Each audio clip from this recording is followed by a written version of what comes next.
Ang magandang araw kay Ma'am Maricel Pineda. Ma'am, ito na po ma'am yung in-order nyo pong sewing machine natin, ma'am.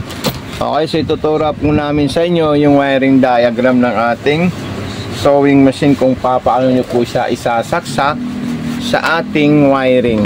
Ayan, so ito po ma'am yung transformer at ito naman po ma'am yung ating saksakan. So dyan po natin isasaksak ma'am. Okay, so ayan po siya ma'am. Okay po ma'am. So ito po yung wire ng ating transformer at yun po ay isasaksak natin sa regular outlet natin ma'am. Okay. Ngayon tayo po ay maglalagay ng sinulid ma'am. Kung papaano po ma'am. So napakadali lang po yan ma'am dahil dito po tayo maglalagay ma'am ng sinulid sa itaas. Okay.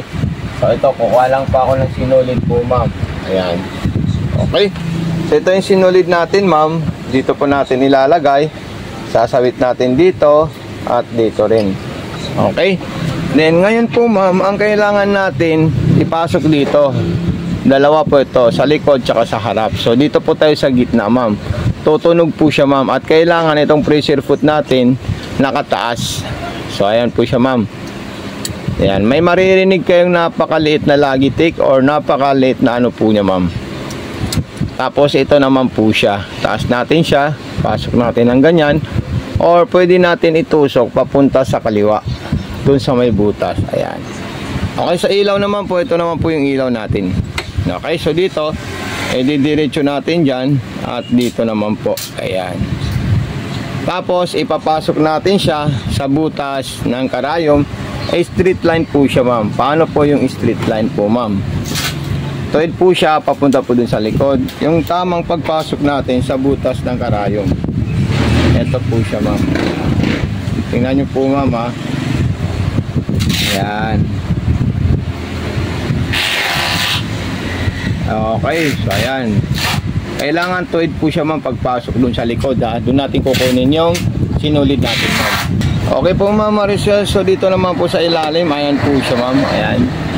Ito yung bobbing natin ma'am. Ito po siya ma'am. At kung tayo po ay magpupundo ng sinulid dito lang po sa gilid, mayroon po tayong i-open dito ma'am. Ayan. So i-open natin yan. So salpak natin at itali natin yung sinulid. So dyan po tayo ma'am magkikid-kid ng sinulid po ma'am. So functionable din po yan ma'am. Okay, so dito naman po ma'am yung lagayan natin ng bobbing. Ayan. At ilalabas natin dito. So ayan. Tapos ipapasok natin doon ma'am. Huwag niyo po ito mamahawakan ma'am kasi hindi po siya tutunog. Mas maganda kung igaganyan natin siya. Ayan. Tapos yan. Okay, so perfect po yan. Ikutin natin ito ma'am Maricel para makain niya po yung sinulid sa ilalim. So ayun po siya ma'am. Ayan. Okay. So ayan po. Ayan. So itataas nyo lang po ito ma'am. Tapos hilahin nyo na po yung sinulid nyo. Ayan. So ayan na po silang dalawa. Okay. So ayan. So napakadali lang po siya ma'am gamitin ma'am. Ayan. Tapos ipapasok niyo po yan sa likod. So sarado natin. Lagyan natin ng tela. Para ma-testing natin yung mismong sewing machine natin ma'am Maricel. Ayan. Sa mga stitches niya po ma'am, yung ordinary po ma'am, mayroon po tayong tatlong klase or apat. Ayan. Number 5 pang maong. So ayan po yung button start. Ito naman po yung reverse. Ayan. Pang maong po yan ha, para sa makapal at mga seat cover. Pang cotton yung number 4. Ayan. Okay, yung speed control pwede niyo po siya ilagay sa mabagal. At reverse ito naman po siya ma'am. Okay, so stop. Ayan. Then sumunod naman po dyan is yung mga zigzag, pipili ka na lang ng zigzag na gugustuhin mo, ipadesign sa makina natin. Ayan. Ayan po siya ma'am. Ayan. So depende na po sa iyo ma'am Maricel kung anong zigzag ang ipapagawa mo sa kanya. Okay. So ayan. Pwede mga ganyan, mga pang carterize, pang embroidery at lahat ng ano niya po ma'am, design niya po ma'am, pwede po yan ma'am. Okay, so ito luluwagan lang natin yan para hindi po lumalabas yung kulay white na sinulid natin ma'am.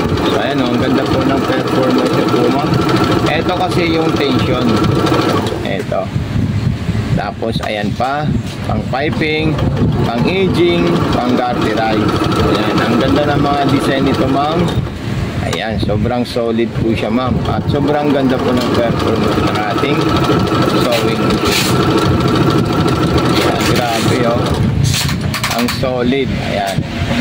So, okay po, ma'am. So, ito na po, ma'am, yung sewing machine natin, ma'am. So, huwag niyo po kakalimutan, ma'am, mag-message sa ating, okay, at mag-follow sa ating YouTube at sa ating Facebook account. Okay? So, sa Facebook account, doon po kayo, ma'am, tatawag anytime para mas-tutor at ma-guide namin kayo dito sa ating sewing machine po, ma'am. Okay? So, ayan po siya. Ayan. So, ilalagay ko lang ito, ma'am. At ito, ibababa ko lang po siya. Papaipit ko dito sa mismong ano natin. Lagay muna natin sa straight line. Ayan. Okay, papaipit ko lang po dyan. Sasarado natin ito, ma'am. Tanggalin natin yung power on and off. At ito po, ma'am, yung ano, switch nya. Ayan. Switch po ito, ma'am. Okay. So, ayan. Ito po yung mga pa-freebies natin dyan. Sasarado natin yan. Ito, ilalagay natin dito.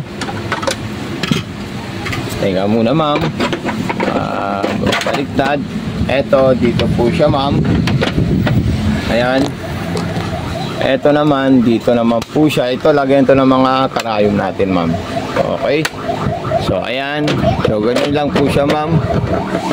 May close open po siya doon. Tapos ito, ayan. So, ayan po siya, ma'am. Salamat. God bless and more power po, ma'am.